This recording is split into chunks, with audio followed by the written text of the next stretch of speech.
Hello students, welcome back to Punjab careers. तो हम लोग पार्ट 2 डिस्कस कर रहे हैं इकोनॉमिक्स पीवाईक्यू का, जो आपको लेक्चर कैडर में देखने को मिला था 2021 में। कंप्लीट पेपर हम लोग डिस्कस करेंगे, तो पार्ट 1 हम लोगों ने ऑलरेडी कर लिया है।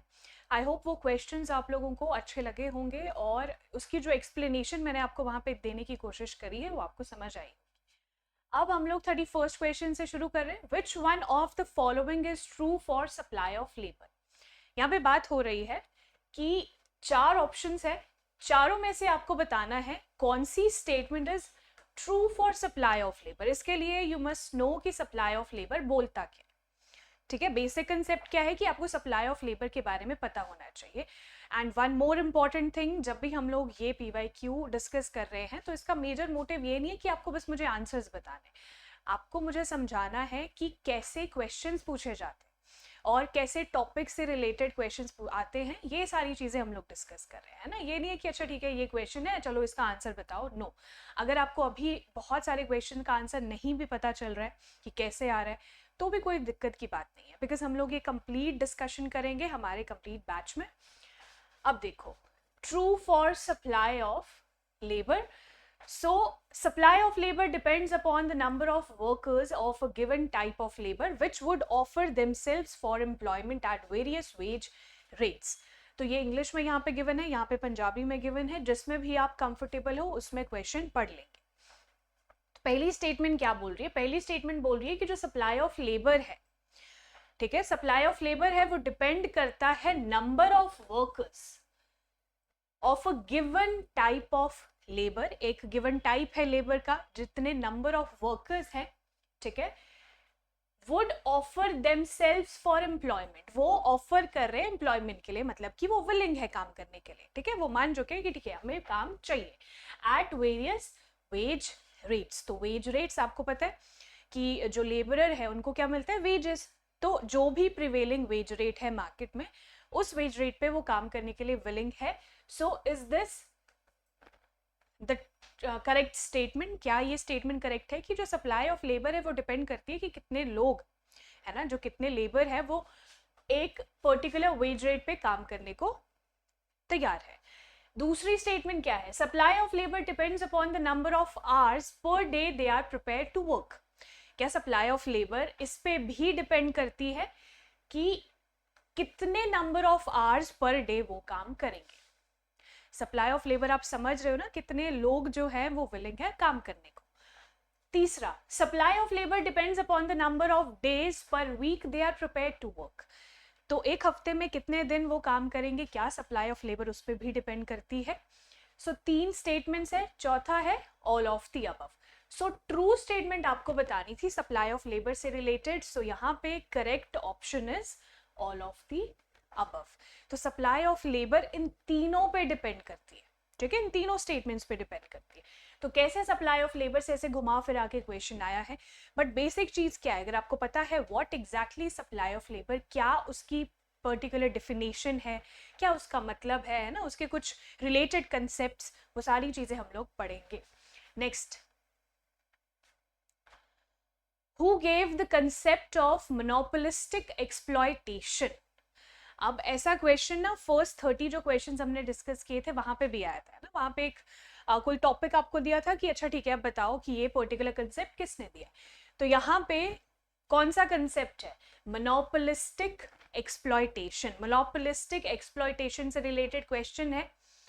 तो क्या ये एडम स्मिथ ने दिया था, क्या ये जेएम कीन्स ने दिया था, जे रॉबिन्सन या फिर M Friedman? So correct option here is J Robinson. ठीक है, मोनोपोलिस्टिक एक्सप्लॉयटेशन। तो हम लोग ये सारी चीजें भी अलग से डिस्कस करेंगे जरूर, बिकॉज ऐसे क्वेश्चन अगर आपसे पूछे जा रहे तो आपको पता होना चाहिए कि अच्छा ठीक है ये पर्टिकुलर कंसेप्ट किसने दिया था। जैसे कि रिवील्ड प्रेफरेंस थ्योरी है ना, for example revealed preference theory है, वो किसने दी थी? ठीक है, सैमुअल्सन ने वो दी थी। तो ये सारी चीजें आपको पता होनी चाहिए। वन मोर इम्पॉर्टेंट थिंग, हम लोग जब भी ये सारी चीजें पढ़ते हैं स्टूडेंट्स, आपको ईयर भी उसका पता होना चाहिए। ठीक है, ईयर भी हम लोग वो सारी चीजें बहुत अच्छे से डिस्कस करेंगे, उसको हम लोग अलग से टाइम देंगे, तो आपको चिंता वाली कोई बात नहीं है। Next, wage differential occurs due to. Wage differential किसकी वजह से होता है? difference in efficiency of workers, different educational qualification, training, etc., difficulty in the movement of labors, या फिर all of the above. तो wage differential आपको पहले पता होना चाहिए what exactly is wage differential. आपको अगर पंजाबी में आप कंफर्टेबल हो तो पंजाबी में क्वेश्चन को पढ़ो, ठीक है. तो वेज डिफरेंशियल क्या होता है? Difference in wage rate. अब अलग अलग लेबर है, ठीक है, अलग अलग लोग हैं, वो काम कर रहे हैं, पर उनका वेजेस जो होते हैं, उनके जो वेज रेट रहते हैं, मान लीजिए सैलरी है ना, बट हम इकोनॉमिक्स टर्म में उसको वेजेस का नाम दे देते हैं. अच्छा ठीक है, लेबर इज वर्किंग, वेजेस जो उनको सैलरी मिल रही है. तो difference in wage rate is there. अब उसका रीजन क्या है? सिंपल रीजन पूछा है. क्या एफिशिएंसी पे डिपेंड करता है कि वर्कर की क्या एफिशिएंसी है, इसकी वजह से डिफरेंस आता है? उनकी एजुकेशनल क्वालिफिकेशन क्या है, क्या उन्होंने एक्चुअल पढ़ाई करी है, कहाँ से उनकी ट्रेनिंग हुई है, या फिर जो मूवमेंट है लेबर्स की, कि एक पर्टिकुलर जगह से वो दूसरी जगह जा पा रहे हैं कि नहीं, है ना. तो ये सारी चीज़ें वेज डिफरेंशियल, एक जो रिजल्ट है उसका है वेज डिफरेंशियल, मतलब कि वेजेस में डिफरेंस.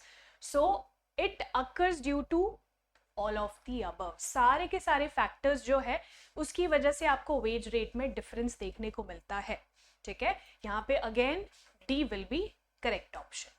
चलो, who introduce the concept of quasi rent? Quasi rent का जो कंसेप्ट है वो किसने दिया था? 4 ऑप्शंस है.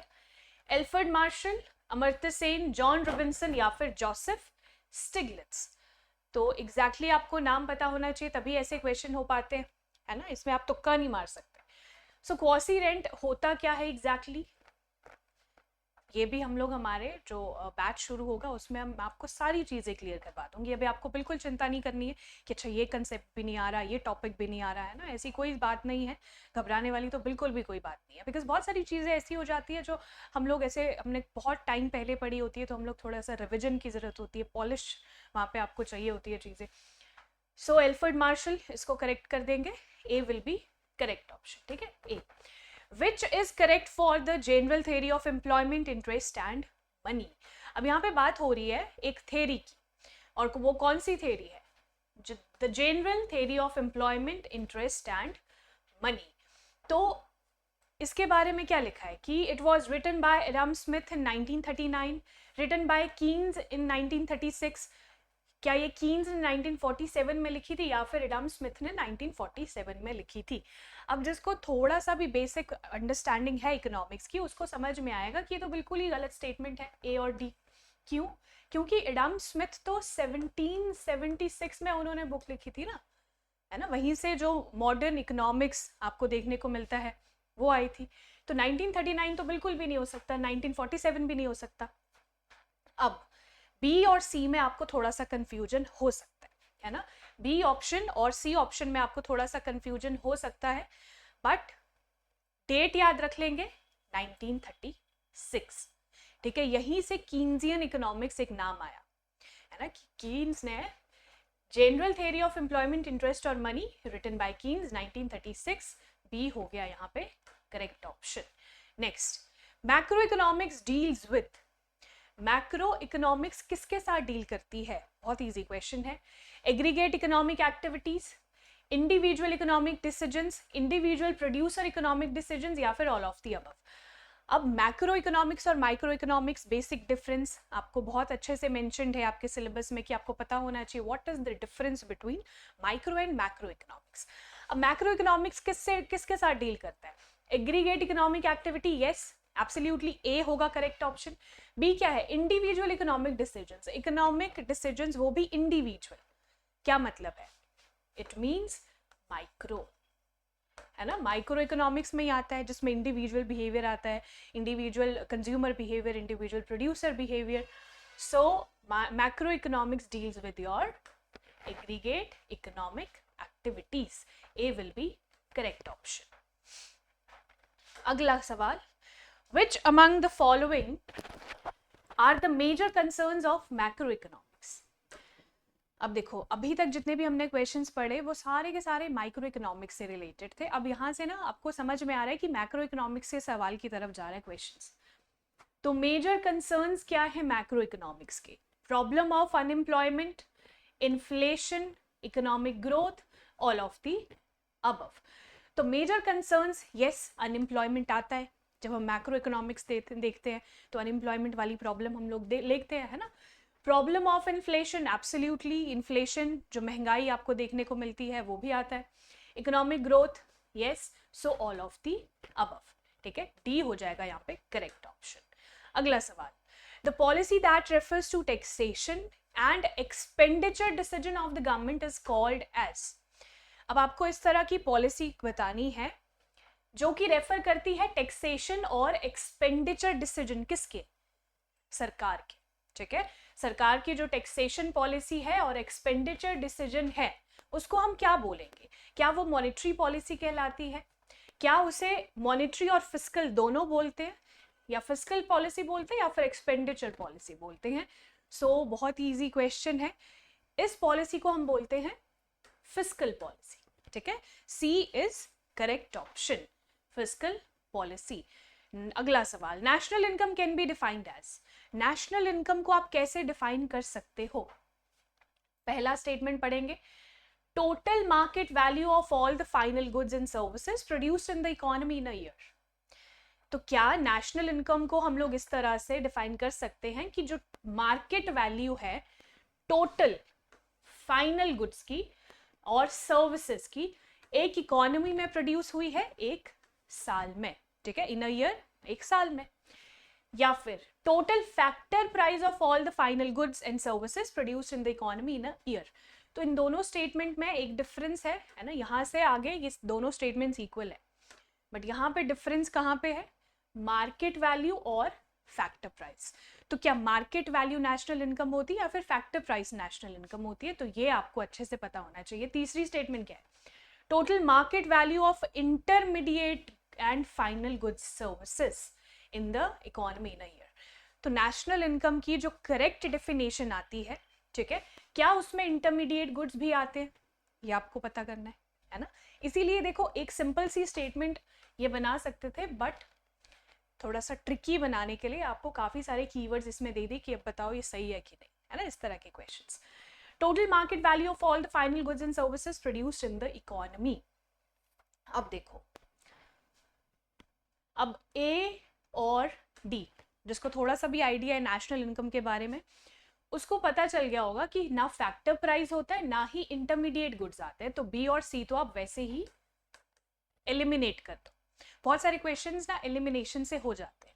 अब ए और बी दोनों में देखो क्या डिफरेंस है, total market value of all the final goods and services produced in the economy, यहां तक दोनों सेम है। इन a year, in a year, एक साल में। अब वो एक साल कौन सा होता है, वो एक साल होता है आपका फाइनेंशियल ईयर, है ना। फाइनेंशियल ईयर, फाइनेंशियल ईयर कब से स्टार्ट होता है, 1st of April up till 31st March. तो इस ईयर की बात हो रही है, तो A will be your correct option, ठीक है, ए होगा यहाँ पे correct option.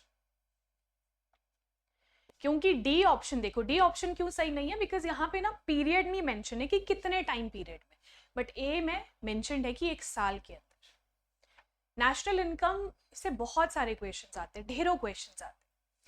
Among the following, which two sectors are considered in two-sector economy for the determination of national income?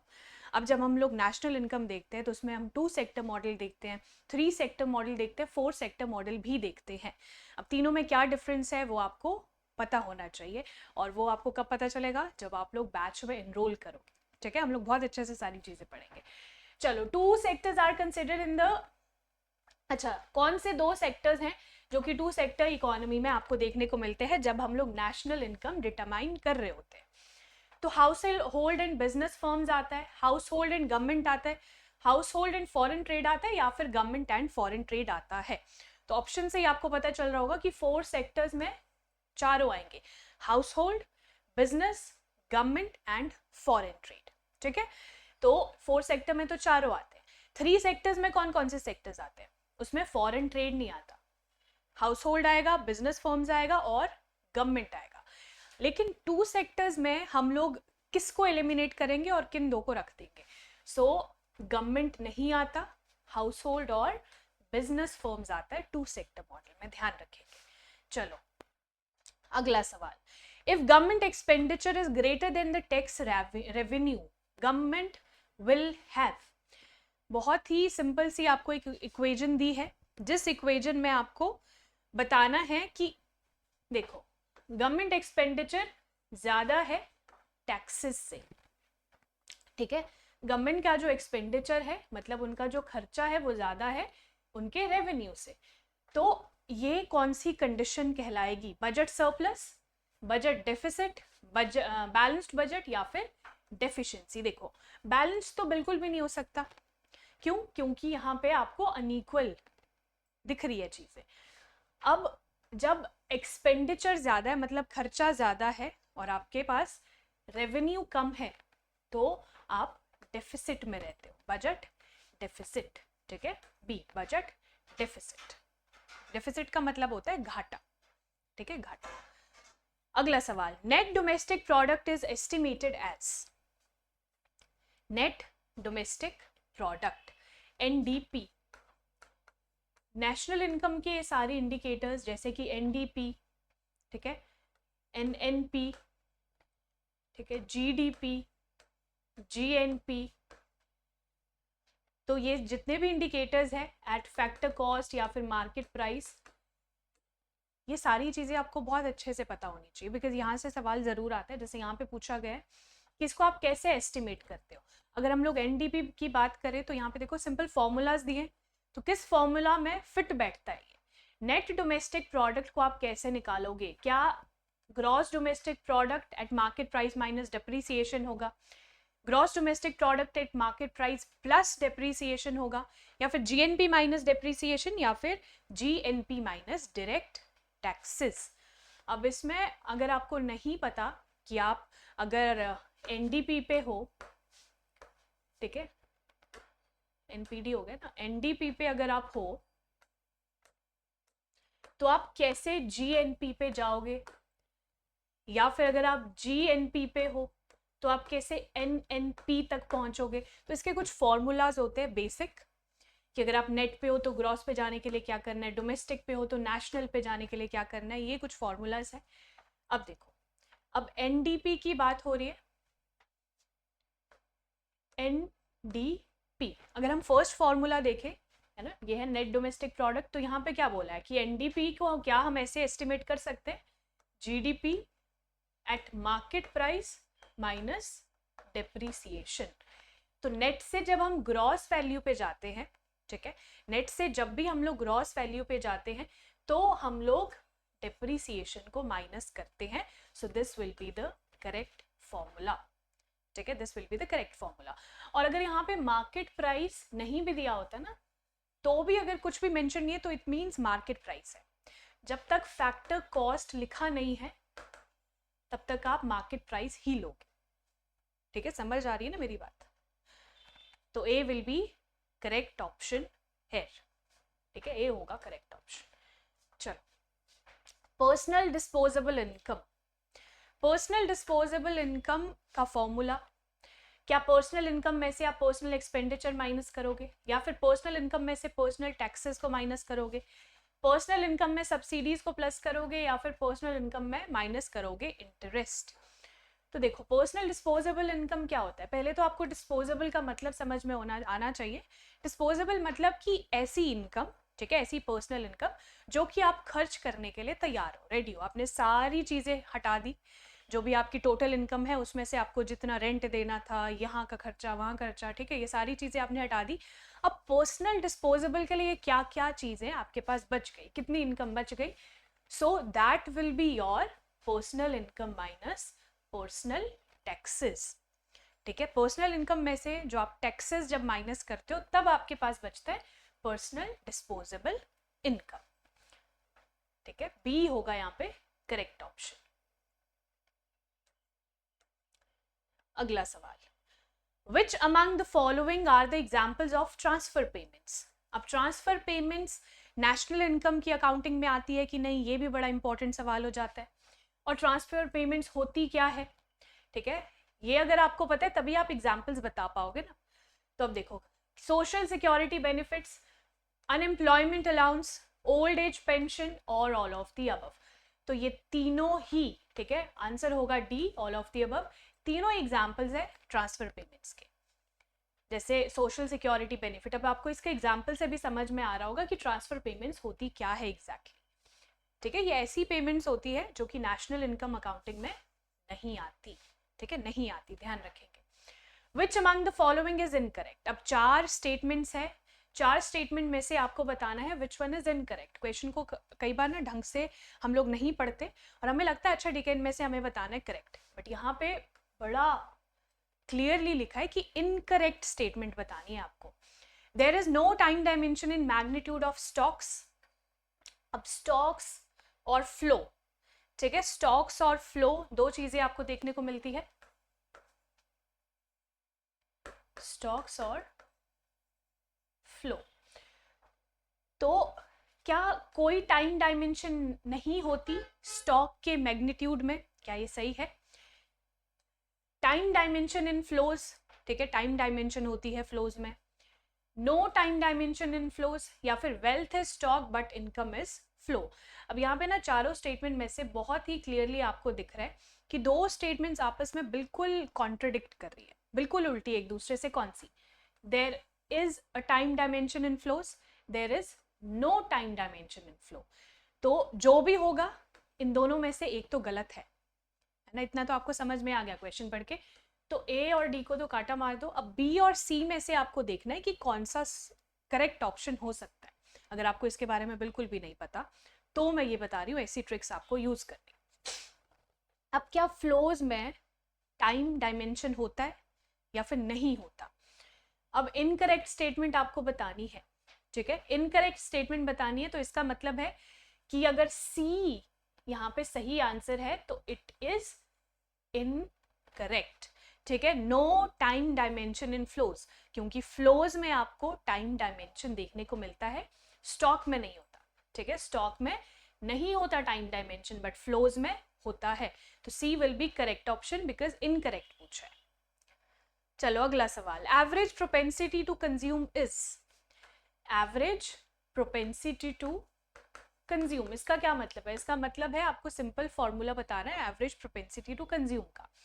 Ratio of change in consumption to the change in income, क्या ये होता है average propensity to consume?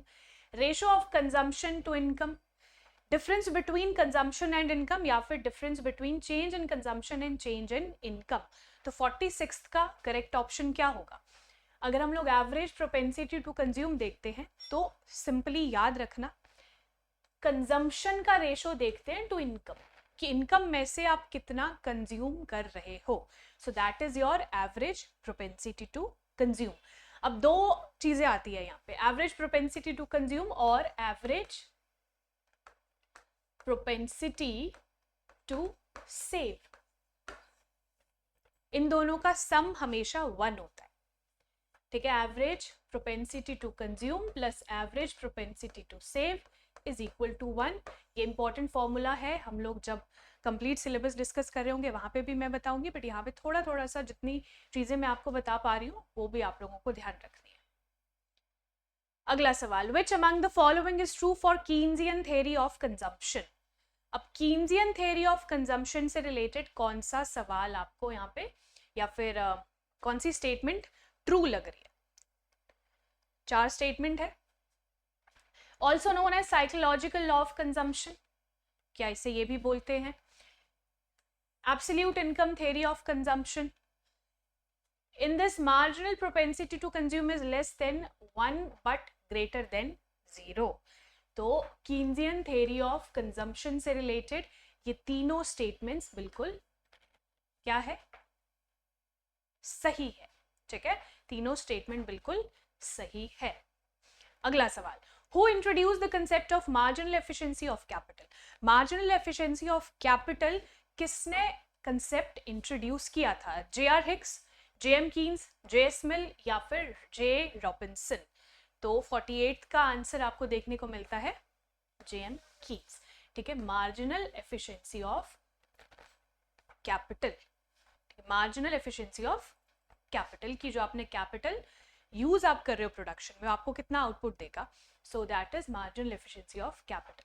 According to Keynes, investment demand depends upon. अब Keynes के according investment demand किस पे depend करती है? क्या मार्जिनल एफिशिएंसी ऑफ कैपिटल पे डिपेंड करती है, या फिर रेट ऑफ इंटरेस्ट पे डिपेंड करती है, दोनों में से किसी पे भी नहीं, या फिर दोनों पे? तो कीन्स के अकॉर्डिंग इन्वेस्टमेंट की जो डिमांड है, ठीक है, इन्वेस्टमेंट कितनी करनी चाहिए या फिर लोग कितनी इन्वेस्टमेंट करना चाहते हैं, उसकी डिमांड किस पे डिपेंड करती है? Marginal efficiency of capital and rate of interest, both, दोनों पे. तो D will be correct option. ठीक है, डी होगा सही आंसर. अगला सवाल, planned investment is also known as. Planned investment को एक और नाम से हम लोग जानते हैं, बट वो नाम क्या है? Intended investment, x एंटे investment, anticipated investment, या फिर ऑल ऑफ द अबव. तो 50th क्वेश्चन में अगर हम लोग प्लान्ड इन्वेस्टमेंट की बात करते हैं स्टूडेंट्स, तो प्लान्ड इन्वेस्टमेंट को हम तीनों नाम से जानते हैं, ऑल ऑफ द अबव. ठीक है, प्लान्ड इन्वेस्टमेंट को हम लोग तीनों नाम से जानते हैं. अगला सवाल, the investment which is independent of the level of income is called as. यहाँ पे हमें क्या बताना है? हमें बताना है investment which is independent of the level of income, कि कौन सी इन्वेस्टमेंट वो है जो कि इनकम लेवल से इंडिपेंडेंट है, मतलब कि वो डिपेंड नहीं करती कि इनकम कितनी है. सो उसको हम क्या बोलते हैं? अब जैसे मैंने ये सवाल पढ़ा, आपके दिमाग में एक वर्ड आना चाहिए, दैट इज ऑटोनॉमस. बिकॉज एक ऑटोनॉमस कंजम्पशन भी होती है ना, जिसमें आपकी इनकम है ना, ये डिपेंड नहीं करती, बट यू आर कंज्यूमिंग. जैसे फॉर एग्जाम्पल कुछ लोग हैं जो कि अनएम्प्लॉयड है, ठीक है, या फिर बच्चे जो आपको देखने को मिलते हैं, तो वो ऐसे कुछ कमा के थोड़ी लेकर आ रहे हैं, बट वो कंज्यूम कर रहे हैं. सो दैट इज ऑटोनॉमस कंजम्पशन, की जितनी कंजम्पशन बहुत ज़्यादा इंपॉर्टेंट है ह्यूमन लाइफ के लिए. तो वही आता है ऐसी इन्वेस्टमेंट जो इंडिपेंडेंट है लेवल ऑफ इनकम से, तो दैट इज ऑटोनॉमस इन्वेस्टमेंट. ठीक है, ऐसी investment which is independent of the level of income is called an autonomous investment. तो बी होगा यहाँ पे करेक्ट ऑप्शन. अगला सवाल, थोड़े से क्वेश्चन हम लोग 60 तक आज क्वेश्चंस करेंगे. पुराना पार्ट अगर आपने नहीं देखा है, मेक श्योर आप वो भी पार्ट देख लें, बिकॉज यहाँ से आपको समझ में आ जाएगा कि क्वेश्चंस कैसे पूछे जाएंगे और क्या लेवल रहने वाला है क्वेश्चंस का, ताकि जब हम लोग जो पूरी चीज़ें पढ़ रहे हैं, पूरा सिलेबस जब कंप्लीट कर रहे होंगे, तो वहाँ से आप रिलेट कर पाओगे कि अच्छा ये भी सवाल आया था, ये भी सवाल आया था. अब 2021 का ये पेपर है, इसके बाद हम लोग 2016 वाला भी पेपर डिस्कस करेंगे. चलो, marginal efficiency of investment represent. Marginal efficiency of investment represents क्या? क्या रिप्रेजेंट करता है? How responsive investment is to change in income, या फिर how responsive investment is to change in interest rates, how responsive investment is to change in profit, या फिर how responsive investment is to change in economic growth. तो 50 second का, ठीक है, 50 second का correct option क्या होगा? मार्जिनल एफिशिएंसी ऑफ इन्वेस्टमेंट की बात हो रही है, तो रिस्पॉन्सिव कितना है investment to change in income, या फिर इंटरेस्ट रेट, या फिर प्रॉफिट, या फिर इकोनॉमिक ग्रोथ. तो जब भी हम लोग इन्वेस्टमेंट की बात करते हैं स्टूडेंट्स, हमेशा ध्यान रखना, वी कंसिडर इंटरेस्ट रेट या फिर रेट ऑफ इंटरेस्ट. ठीक है, तो बी होगा यहाँ पे करेक्ट ऑप्शन. ठीक है, B will be correct option. अगला सवाल, who among the following are associated with the general equilibrium model with goods and money market equilibrium. अब ये थोड़ा सा स्टैटिक पोर्शन से रिलेटेड है कि आपको बताना है general equilibrium model with goods and money market equilibrium. तो चारों में से किसके साथ ही एसोसिएटेड है? हिग्स, रिकार्डो, एडम स्मिथ, या फिर मिल. तो 53rd का करेक्ट ऑप्शन हो जाएगा हिग्स. ठीक है, हिग्स ए. अगले सवाल पे चलते हैं. Goods market equilibrium links. Goods market equilibrium किसको लिंक करता है? रेट ऑफ इंटरेस्ट को इन्वेस्टमेंट के साथ, रेट ऑफ इंटरेस्ट को नेशनल इनकम के साथ, रेट ऑफ इंटरेस्ट को एग्रीगेट डिमांड के साथ, या फिर नेशनल इनकम को इन्वेस्टमेंट के साथ. तो 54th में ध्यान रखेंगे, अगर हम लोग गुड्स मार्केट इक्विलिब्रियम की बात कर रहे हैं, तो वहां पे रेट ऑफ इंटरेस्ट को नेशनल इनकम के साथ लिंक किया जाता है, ना कि इन्वेस्टमेंट के साथ। ठीक है, रेट ऑफ इंटरेस्ट को नेशनल इनकम के साथ, बिकॉज गुड्स मार्केट की बात हो रही है। अब आपको पता है गुड्स की बात हो रही है तो वो नेशनल इनकम के साथ कहीं ना कहीं जुड़ेगा। चलो, स्टीपनेस ऑफ आईएस कर्व और goods market equilibrium depends upon. Steepness जो आपको देखने को मिलती है आईएस कर्व में या फिर गुड्स मार्केट इक्विलिब्रियम में, वो किस पे डिपेंड करती है? अब यहां से आईएसएलएम का जो पूरा मॉडल है वो शुरू होने वाला, ठीक है, वहां से क्वेश्चंस आपको देखने को मिलेंगे। तो बताओ, स्टीपनेस जो है आईएस कर्व की या फिर गुड्स मार्केट इक्विलिब्रियम की, वो किस पे डिपेंड करती है? Elasticity of investment demand curve and the size of the multiplier, क्या इस पे डिपेंड करती है? या फिर elasticity of income demand curve और size of the multiplier, elasticity of income demand curve और साइज ऑफ एक्सेलरेटर, या फिर elasticity of investment demand curve और साइज ऑफ द एक्सेलरेटर। तो जब भी हम लोग गुड्स मार्केट इक्विलिब्रियम की बात कर रहे होते हैं, ठीक है, तो आपको ध्यान रखना है कि it depends on the investment demand curve की इलास्टिसिटी और मल्टीप्लायर का साइज। तो ए हो जाएगा करेक्ट ऑप्शन। चलो अगला सवाल, which among the following shifts the goods market equilibrium of ice curve to right or left?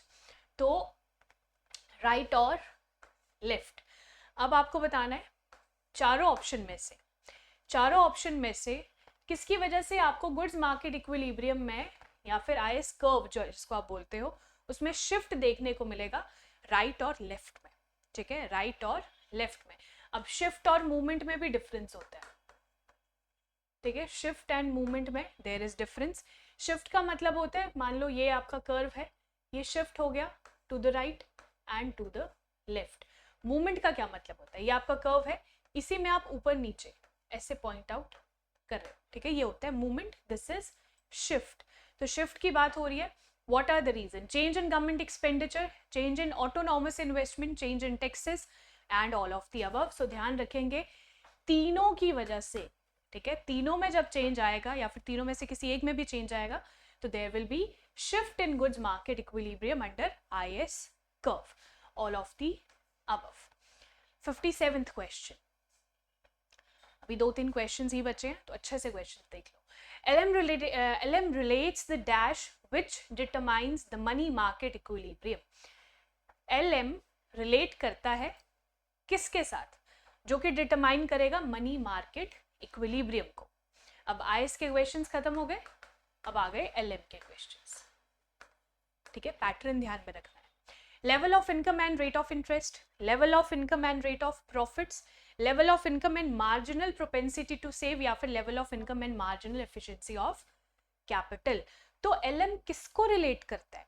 बड़ा बेसिक क्वेश्चन है ये एलएम कर्व से। ध्यान रखेंगे मनी मार्केट इक्विलिब्रियम की बात हो रही है क्योंकि ये एलएम कर्व क्या करता है? मनी मार्केट इक्विलिब्रियम को डिटरमाइन करता है। और आईएस कर्व क्या कर रहा था? गुड्स मार्केट इक्विलिब्रियम को डिटरमाइन। ठीक है, तो जब मनी मार्केट और गुड्स मार्केट इकट्ठे होते हैं तभी हम बोलते हैं आईएस एलएम कर्व। अब अगर हम एलएम की बात करते हैं तो ध्यान रखेंगे level of income and rate of interest. Level of income and rate of interest, A will be correct option here. अगला सवाल, which one of the following is false for upward sloping LM schedule for money market equilibrium? अब चारों statement में से आपको एक false statement मतलब कि गलत स्टेटमेंट बतानी है। अपवर्ड स्लोपिंग LM शेड्यूल, इस तरह से आपको देखने को मिलता है ना LM कर्व। तो upward sloping LM schedule for money market equilibrium, LM curve is flatter if interest elasticity of demand for money is high. दूसरा, LM curve is steeper if the interest elasticity of demand for money is low. या फिर LM curve is flatter if the interest elasticity of demand for money is low or none of the above. तो 58th question में कौन सी statement आपको बिल्कुल गलत लग रही है? तो ध्यान देंगे, LM curve is flatter if the interest elasticity of demand for money is low. तो क्या होगा? ये गलत है बिकॉज वो स्टीपर होगा, ज्यादा स्टीप होगा। फ्लैटर का मतलब है ऐसे, मोर फ्लैटर, ये होता है स्टीप, ये होता है फ्लैटर। तो LM कर्व फ्लैटर नहीं होगा अगर interest elasticity of demand for money low है, ठीक है, ध्यान रखेंगे। So C will be correct option here. 59th question, second last question. Which among the following are not considered as monetary factors? चारों में से monetary factors कौन से नहीं है, not considered as monetary factors? Demand for money, liquidity preference, supply of money या फिर marginal propensity to consume? तो बहुत ही क्लियरली आपको समझ में आना चाहिए, मनी के फैक्टर्स, डिमांड फॉर मनी भी है, सप्लाई ऑफ मनी भी है, लिक्विडिटी प्रेफरेंस भी है, मार्जिनल प्रोपेंसिटी टू कंज्यूम नहीं है, ठीक है, मार्जिनल प्रोपेंसिटी टू कंज्यूम नहीं है, डी। चलो last question for today, determination of general equilibrium with combining goods and money market equilibrium determines. अब यहाँ पे आ गया क्या, IS और LM का कॉम्बिनेशन। अभी तक हम लोगों ने IS के क्वेश्चन देखे, फिर हम लोगों ने LM के क्वेश्चंस देखे, यहाँ पे क्या आ गया, IS LM कंबाइंड क्वेश्चन। क्या आपको डिटरमाइन करना है, ठीक है, जो डिटर्मिनेशन है जनरल इक्विलिब्रियम, कॉम्बिनेशन किसका, गुड्स और मनी मार्केट का, वो क्या डिटर्मिन करता है, interest rate and the income level, interest rate and unemployment level, interest rate और प्राइस लेवल, या फिर इनकम लेवल और अनएम्प्लॉयमेंट लेवल। तो बहुत ही क्लियरली इंटरेस्ट रेट और इनकम लेवल ये डिटरमाइन करता है, ठीक है, ए विल बी करेक्ट ऑप्शन। जैसे हम लोगों ने जब शुरू किया था तो कुछ इजी क्वेश्चंस भी आपको देखने को मिले, बीच में कुछ डिफिकल्ट भी है, कुछ की स्टेटमेंट्स थोड़ी सी लेंदी या फिर थोड़ी सी डिफिकल्ट करिए, बट एक्चुअल जो कंसेप्ट है वो बहुत ज़्यादा ईजी है। तो यहाँ तक होपफुली आपको सारे क्वेश्चंस बहुत अच्छे से समझ आ गए हैं। अब 61st क्वेश्चन हम लोग नेक्स्ट पार्ट में करेंगे। इन टोटल 120 क्वेश्चंस है, तो हम लोगों ने हाफ जो पोर्शन है वो कंप्लीट कर लिया है, ठीक है, 60 क्वेश्चंस हो गए हैं, 120 तक हमें जाना है। और ये ध्यान रखना है कि आपको ये चीज़ बिल्कुल अच्छे से समझनी है कि क्या क्वेश्चंस पूछे जा रहे हैं, क्वेश्चन आते हैं नहीं आते हैं वो भूल जाओ इस टाइम पे, बस अभी ये देखो कि कैसे क्वेश्चंस आ रहे हैं, ये मेजर मोटिव है इसका। ये नहीं है कि अच्छा आपको आता है कि नहीं आता, ठीक है, ये आपको नहीं प्रूव करना है कि नहीं नहीं मुझे आता है, आपको अभी समझना है कि ऐसे क्वेश्चंस आ रहे हैं। तो all the very best, next part पे मिलते हैं। और अगर आप लोग एनरोल करना चाहते हो जो भी हमारे लेटेस्ट बैचेस हैं उसमें, तो आपको करना क्या है, निम्बस करियर्स एप्लीकेशन डाउनलोड कर लेंगे, या फिर सामने डिस्क्रिप्शन में एक नंबर दिया होगा 7814846248, मैं यहाँ पे भी लिख देती हूँ 7814846248, इस पे यू कैन कॉन्टैक्ट, ठीक है, for latest online batches. All the very best.